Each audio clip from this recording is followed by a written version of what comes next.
Hi, everyone, and happy Thanksgiving to you. Thank you so much for being here this evening. And on that note of being thankful, thank you so much for your continued support year round here on Your News Today with the Sagersville Independent as well. At the top of our list of things to be thankful for, our viewers and readers are right there, as well as our sponsors and everyone else who allows us to be either in your homes or on your coffee tables each and every weeknight or throughout the week. So indeed, we thank you so much for that continued support. On the note of being thankful, a special presentation this evening in lieu of the several opportunities I've had over the past few weeks to talk about and share some stories with some of our most honorable veterans and reports on their lives and sadly their passings at the same time for several. But I thought I would go ahead and tonight, and since it is Thanksgiving, share with you a few of those and put them into one program this evening. Many of them have been honored through local efforts with memorials, markers, road, bridge dedications, and the like. Many more to come. I suspect we'll be having many more stories like these to share on the paper and on the news very, very soon. But tonight we're going to select some of the last few that we have done, beginning with the Whitt brothers, two brothers from McGoffin County who did not come home from World War II, one still entombed on the USS Arizona. The other brother died in Hawaii 4 years later and was buried there to stay at his brother's side or near his brother. The Whitt brothers were honored during a memorial just weeks ago on behalf of the McGoffin County Fiscal Court and McGoffin County Judge Executive Matt Wireman, and that's one of our first segments that will re-air tonight. The next story is truly one that, even though the sad content, it is one that I have enjoyed doing, learning about a former family, or former members of a family, I should say, here in McGoffin County.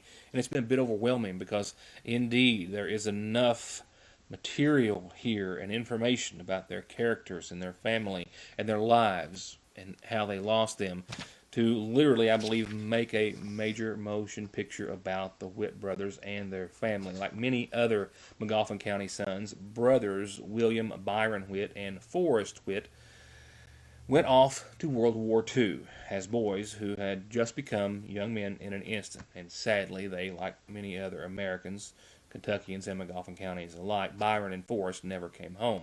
Byron's body still entombed on the sunken USS Arizona, sunken, of course, the morning of the attack on Pearl Harbor. Forrest's body was laid to rest in Hawaii, in Okinawa, 4 years later, his family saying so he could remain close to his brother. Here are the honors, two of our fallen heroes from McGoffin County, the Whitt brothers. Two went off to war, World War II, never made it back to see and talk to their family and friends anymore. The ceremony, one of several recently with many more to come after McGoffin County Judge Executive Matt Wireman paneled a committee to start honoring our veterans through dedications such as this, and this one is most befitting. These dedications taking place in the name of our local heroes, beginning with those who were prisoners of war or who gave their lives for our country. One of the things that made us focus on the Whitt brothers was the fact that one of them is still on the Arizona. There's a lot of folks here in McGoffin County and eastern Kentucky, I'm sure, that have no idea that we still have somebody from here on the Arizona. As we dug further into this, we seen that another brother was also killed in action during World War II. Forrest received the Navy Cross. That is only superseded by the Congressional Medal of Honor. That is the highest naval honor besides the Congressional Medal of Honor. We also found out there was another brother in the service. A brother that was in during the same time, and when his second brother Forrest was killed, was sent home. This has all the makings of Saving Private Ryan right here in Royalton, Kentucky. The judge is certainly not wrong about that. You have two brothers, three brothers in all, which served our country, one of which returning home without the others. With William Byron Whitt's body still entombed on the USS Arizona with many of his fellow soldiers, and Forrest Whitt, who would die bravely in Okinawa 4 years later. The ship had experienced the most devastating damage as well as losing all but 355 of their crew members. Gunner's Mate 3rd Class William Byron Witt and his fellow crew members lie in memorial at the bottom of the Pearl Harbor and are in the hands of the Supreme Commander. The USS Arizona still leaks oil today, and many say the ship is still bleeding and wants to report to duty. Whereas, Gunner's Mate 3rd Class was awarded the posthumous commission for valor and heroism displayed in discharge of duty, which resulted in his being killed in action in the U.S. Navy. Whereas, William's parents, Ball Witt and Josephine Likens Witt, received notification from Rear Admiral Randall Jacobs, Chief of Bureau of Navigation, expressing the department's serious sympathy. It informed them that after an exhaustive search, it had been found impossible to locate their son, Gunner's Mate 3rd Class William Byron Witt, U.S. Navy, and he had been officially declared to have lost his life in the service of his country as of December 7, 1941. The citation for Forrest at Okinawa. It says, the President of the United States takes pride in presenting the Navy Cross posthumously to Private First Class Forrest Witt, United States Marine Corps Reserve, for service as set forth in the following. For extraordinary heroism while serving as a group leader in a rifle platoon of Company I, 3rd Battalion, 7th Marines, 1st Marine Division, in action against Japanese forces on Okinawa, 18 May 1945. When his platoon was halted by heavy enemy machine gun, small arms, and mortar fire during an attack on a strongly defended ridge, Private First Class Witt voluntarily went forward with a supporting tank to direct accurate return fire on a key enemy emplacement. Exposing himself to an intense hostile barrage with complete disregard for his own safety, he skillfully directed the fire of the tank, destroying the enemy placement and its occupants. Returning to his group, he relentlessly advanced his men halfway to the summit of the ridge before the unit was again halted by merciless fire from determined Japanese garrison. Undaunted, he ran forward once more, reached the top of the ridge, and using hand grenades and automatic weapons fire, annihilated 12 of the enemy. Although mortally wounded, as he again returned to the ridge with a fresh supply of grenades, Private First Class Witt, by his unfaltering leadership and indomitable fighting spirit, had rendered valiant service during a critical stage of action, and his conduct upheld the highest traditions of the United States Naval Service. He gallantly gave his life for his country. Now, therefore, it hereby resolved that the Sand Bottom Road, County Road 1163R, starting at mile marker 0 and ending at mile marker .589, be forever known as PFC Forrest Witt and Gunner's Mate 3rd Class William Byron Witt Memorial Road. Fire. Well, we were always so very close because our parents didn't trust us to go a lot of places, and the Whits didn't trust their family to go a lot of places. So we always got together, and we always celebrated holidays together. And Mr. Witt was in charge of the Masonic Lodge, which we always got to have for our school plays and any kind of entertainment. He was always lend us the keys so that we could use the Masonic Hall. And I used to think it was a church building for everybody because we also had Sunday school there. But he was a good neighbor, good guy, and he raised a good family, hard working, and times were different then than they are today. They're just so different. We were old enough to know that our guys were dying in the war, and it was hard. It was really heartbreaking too for the family because they'd already lost Byron, and it was just very difficult. But the family held together, and we had to go on, all of us. We had to make the best of it and keep going. But we had a lot of the guys go into the service after that because they wanted to show their patriotism, and it was a scary time. I remember when my brother Earl went in, I cried and cried because I didn't know if he would come home again or not. And it was just hard on families to give up their loved ones.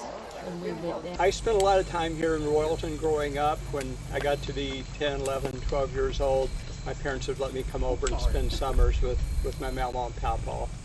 And they had these 3 pictures over the mantle in the second bedroom. And one big picture of Byron and a big picture of Forrest and a big picture of my dad. And they were all three in their uniforms and, looking very gallant young men.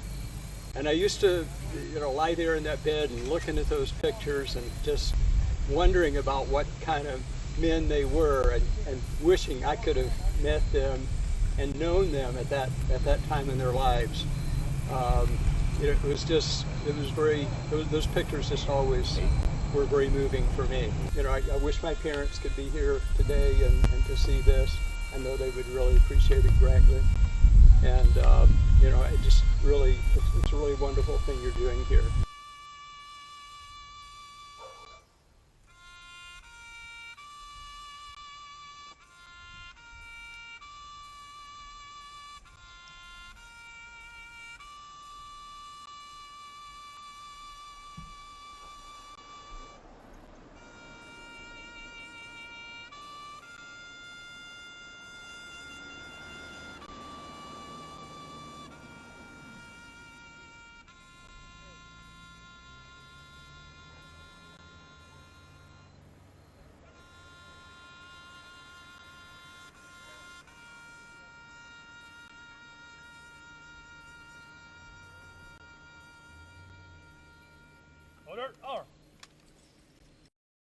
Next, I want to share with you our Veterans Day segment.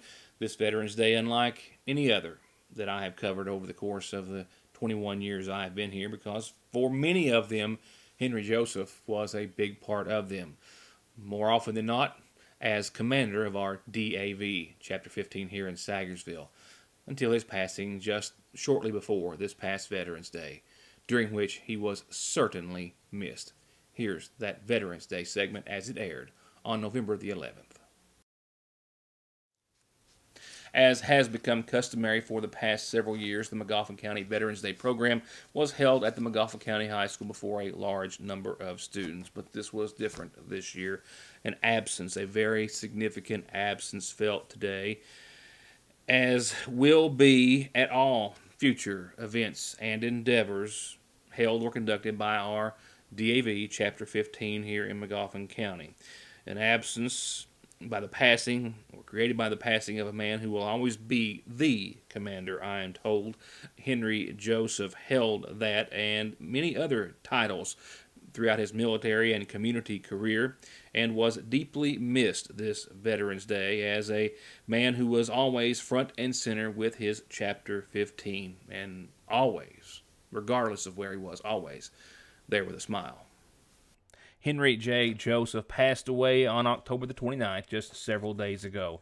Throughout his life, a member of Plumbers and Steamfitter Local Union 248, the Sagersville Masonic Lodge, the District 3 Fire Department, a dedicated member of the Sagersville First Baptist Church, but perhaps most well-known throughout the community as serving faithfully to DAV Chapter 15, of which he for years held the title as commander. The one thing that was constant was his service to the community, his service to his country. He was very proud of that. Henry was not only a member of the DAV, but he was a member of the fire department, volunteer fire department. He was a member of the local water board. He served on any board or any activity, or he helped out in any way that he could. And his passing a couple of weeks ago reminded me of this time of year. Henry would always, prior to his sickness, would get up with me about scheduling the school events. And he was excited about this. He wanted the kids to be able to see what it was like to be a veteran. And I guess for me, I want you to understand one thing. He lived his life the way he wanted to. But the last few years, Henry was very sick. But not one time did I hear him complain about his illnesses. Henry wanted the best for everyone around. He wanted you to do your very best. He wanted you to compete. He didn't want you to say, I can't. He wouldn't have that.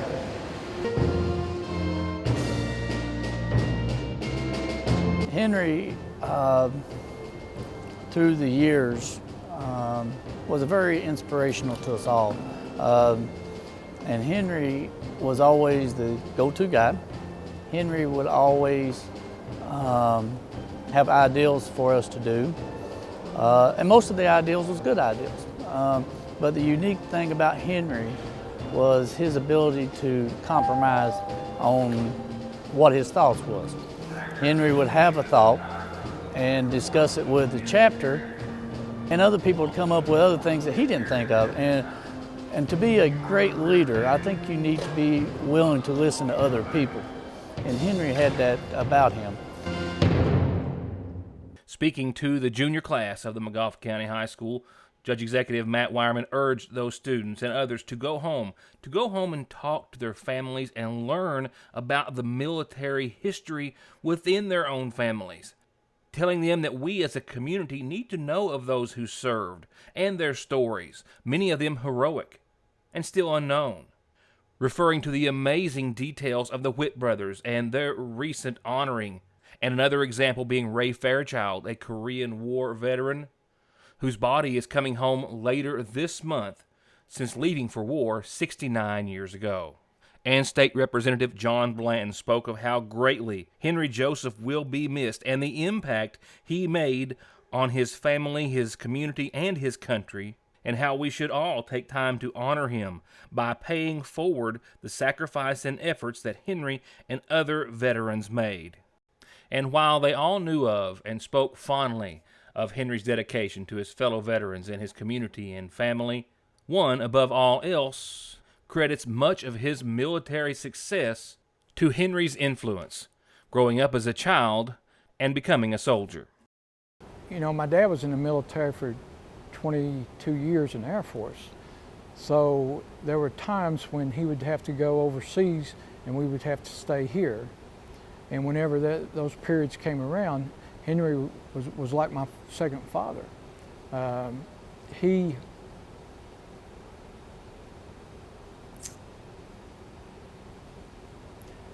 Other than my parents, he shaped me more than anybody I know. You know, he showed me what a work ethic was, that if you worked hard, you could achieve whatever you wanted to achieve in life. I remember as a kid, you know, he was always fun to be around because he would take out a quarter and do tricks like, you know, pull a quarter out of your ear and stuff like that. And he was just always so fun to be around. He was always upbeat. As I grew older, when I went to college, I worked for him at his gas station. And I remember one time I changed like 12 coal truck tires one day. And you know, I was kind of a skinny guy back then in college, but you know, I was probably gritting my teeth the whole time I was doing it because I sure didn't like it and I sure didn't like my pay. But it taught me that what he had expressed to me is that if you were willing to work, you can achieve something in this lifetime. You can set goals and meet those goals. I know when I graduated college and I was commissioned as a second lieutenant, one of the traditions of a second lieutenant is the first person you salute, you present them with a silver dollar. And Henry was the one that got that silver dollar.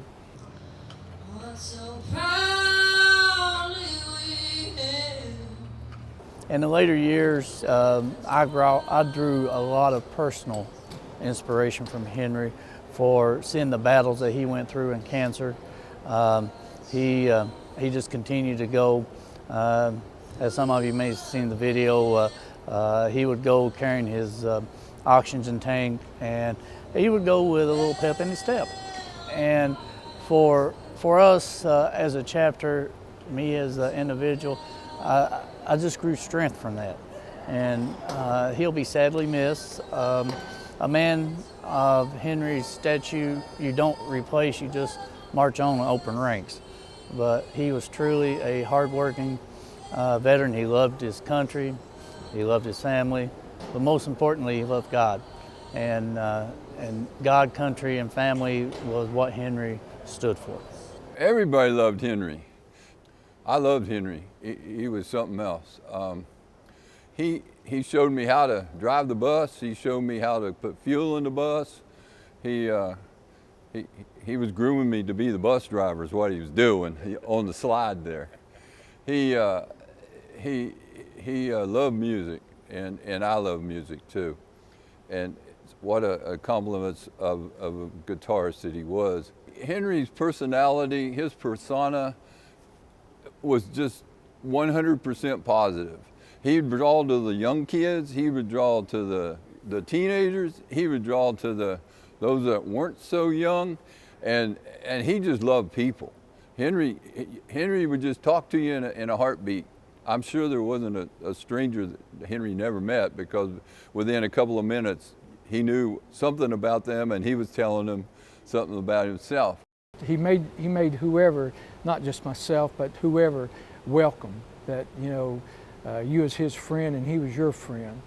I know, you know, he expressed several times how proud he was at what I'd done in the military, and I told him, you know, that when you have a mentor like that, you want to do your best.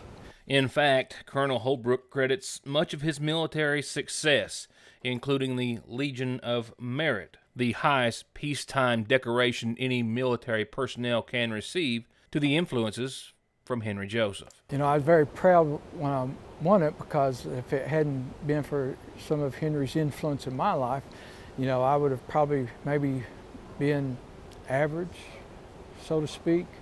But average is just not good enough. You know, anybody can be average, and that's what I learned from him. He meant more than words than I can express. And Henry's dedication to his community and his fellow veterans in Chapter 15 earned him the title of not just a commander, but Henry, as I understand, will be forever known as the commander. We referred to Henry as the commander of the DAV, Chapter 15. Our chapters had many commanders, and great commanders, may I add. But Henry's longevity as commander has earned him the title of the commander of DAV, Chapter 15. Henry Joseph will always be the commander of DAV Chapter 15. I salute you. Just like that first salute that I gave my silver dollar to, is I'd like to salute you, Uncle Henry.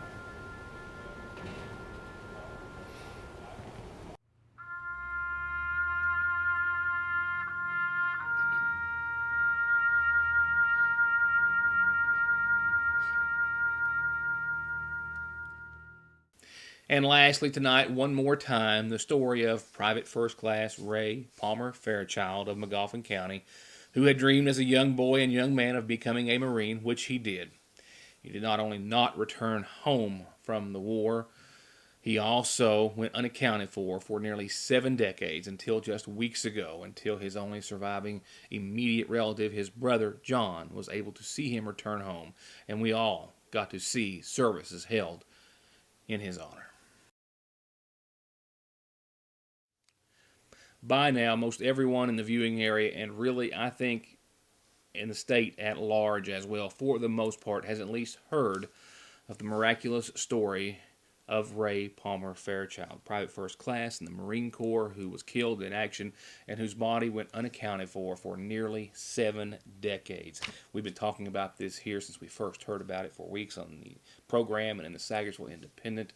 And tonight we'll go into another chapter about the loss of a son and a brother killed in action in Korea, unaccounted for over 69 years, and how recent, renewed investigating and a DNA swab that Ray Fairchild's brother John sent in about 5 years ago led to the announcement that they thought would never come.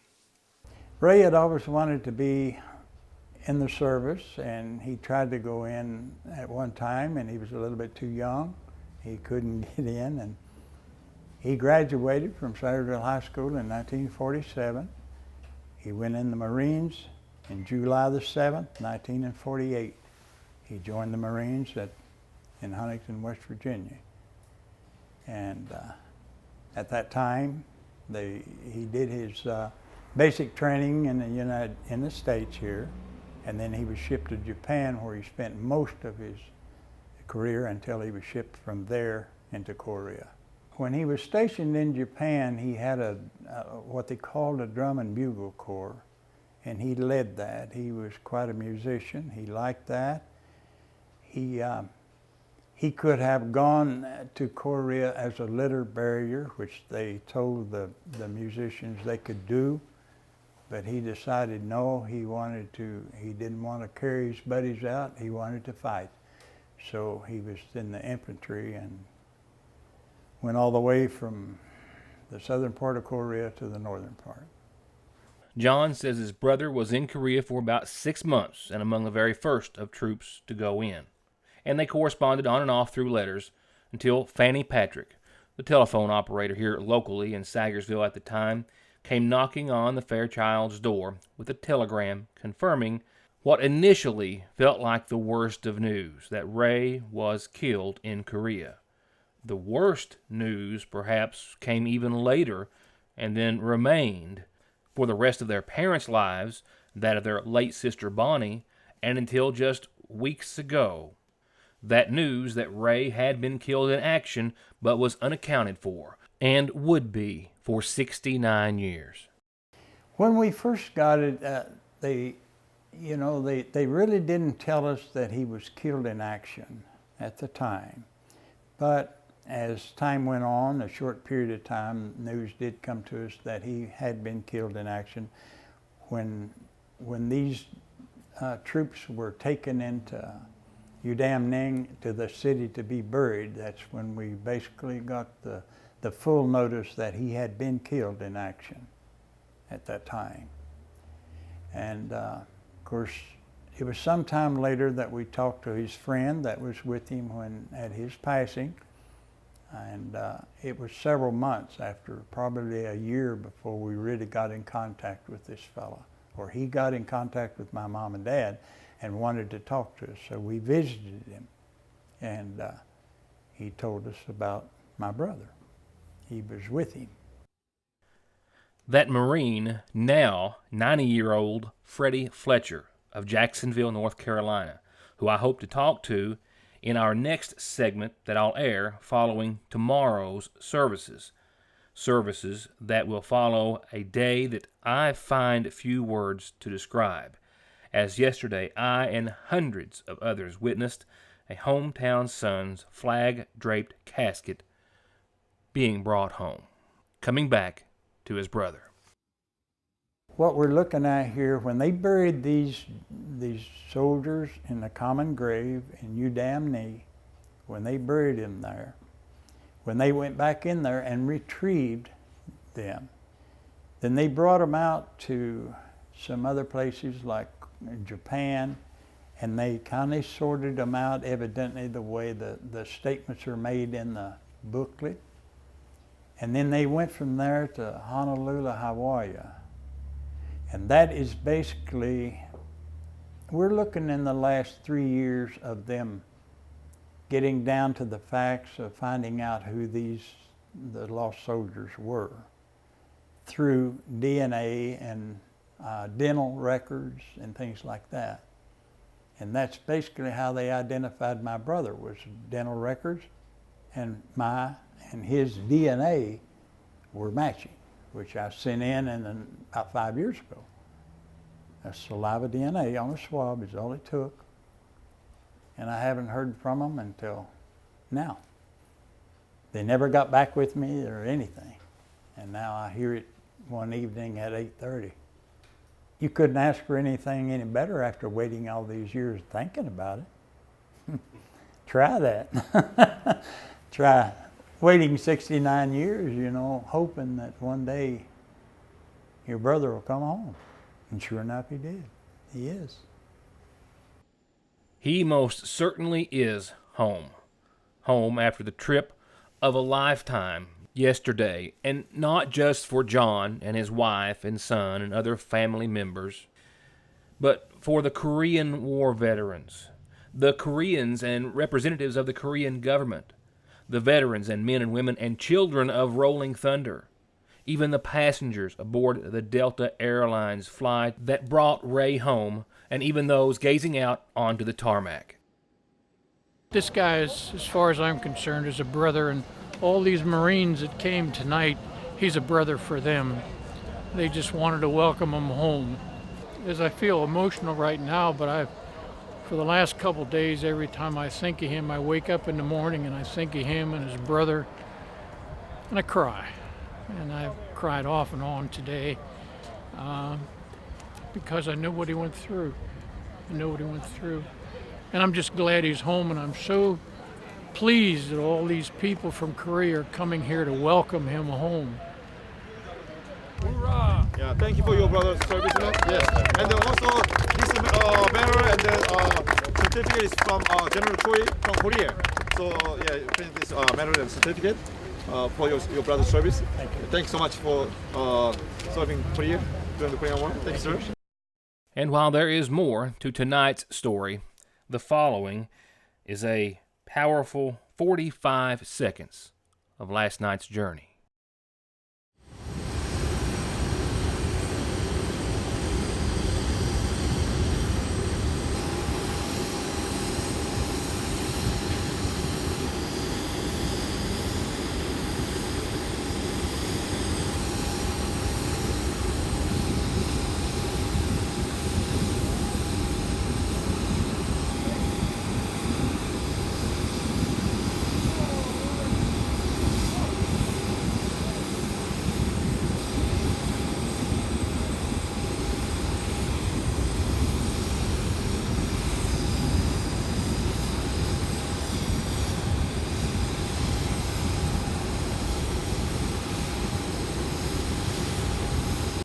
And then came the journey home.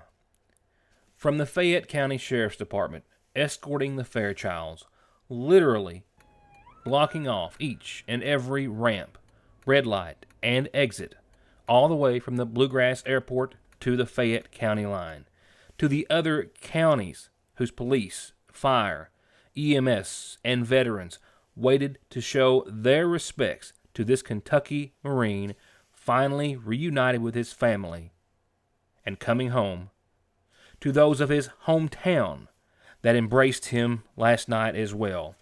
It all speaks endlessly of our community, of Kentucky, and of our veterans. As Private First Class Ray Fairchild was escorted home by our local DAV Chapter 15, as well as many others, including the veterans and sons and daughters who make up Rolling Thunder. Rolling Thunder is a national organization of 32 years, formed out of New Jersey. We are a local chapter. We have over 90 chapters throughout the states. We have 5 here in Kentucky. But our mission statement is to publicize and educate the POW MIA issues, lobby with local politicians as well as Washington, D.C. politicians, and bringing all our POW MIAs home. Our secondary mission is also to be able to support all local veterans from the state. This will be number 7 on the list of MIAs that have come home since 2017. And a lot of people think that they're the same. They're not. Every one of them's different. And what makes them different is the family, the appreciation, the humbling appreciation of how many people turned out to welcome home their loved one of our brothers in arms, one of our service members that served this great country. So every one of them's different, but none of them are less exciting than the other one. They're all equal in their own way, and it's hard to put in words the emotions that get involved, because knowing that some of these have been 76 plus years MIA, from Vietnam, Korea, World War II. We've brought them home from all 3 wars, all 3 eras, and it's a day is too long for some of these families to go without one of their loved ones or not knowing what happened to one of their loved ones. So I can't imagine 50 plus years of not knowing and not knowing where they're at. It's unimaginable.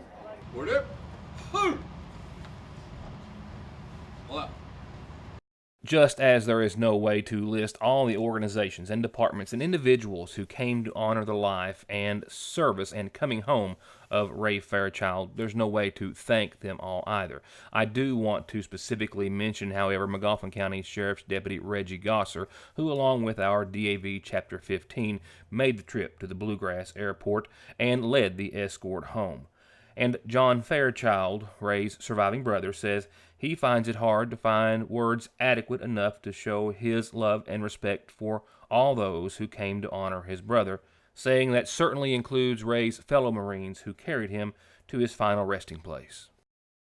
Yeah, I don't think the military, and I will say it as a whole from what I can understand, they never forget, no matter what uniform they wear, they're all brothers. They're all doing one purpose.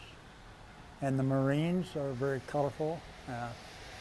And you know, I have a lot of respect for them. I love the dress blues that they wear because that's something I grew up with, hoping to see it again someday, which I have. The 3 days have been hectic, but to me, I couldn't ask for anything any better because the people have been so gracious and so many turning out. It's just beyond words. I don't know how to thank everyone. It's impossible for me to do, but I hope that you get the message of how great it's been to come back home, to bring a brother home that has been gone so long, and to see friends and be welcomed home like we were. There's just not words to describe it.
And just a couple of things before I leave you for the holiday. Thank you for being here again. Also, thank you, as always, to my sponsors, Black Smoke Performance, Conley Tire, McFarland and Tinker, ARH Highlands, the Parkway Gun and Pawn, Appalachian Wireless, Frazier's Prater Drugstore, and the Seasonal Shop, Parkway Pharmacy, Sagersville National Bank, Lee's Famous Recipe, the Magoffin County Funeral Home, Magoffin Farm Bureau, and Licking Valley RECC. And thank you for being here as well. Again, the winds dying down finally, and continuing to do so during the overnight. They're still moving about out there, but after a day that we have seen some 40 to 50 mile per hour gusts, I know of no serious injuries or incidents. A lot of minor damage, a lot of downed trees, but fortunately, I think that is all that we have to report at this hour. Tomorrow, once again, mostly sunny on your Thanksgiving Day. 42 tomorrow, 31 again tomorrow night. A cloudy day on Friday and 47, but rain moving in for your weekend thereafter. And that will be my time. And I am as thankful tonight as I always am for having you being a part of this program. Thank you for allowing us to show this special presentation to you. Enjoy your Thanksgiving, and we hope to see you back here Monday for more of Your News Today. Good night.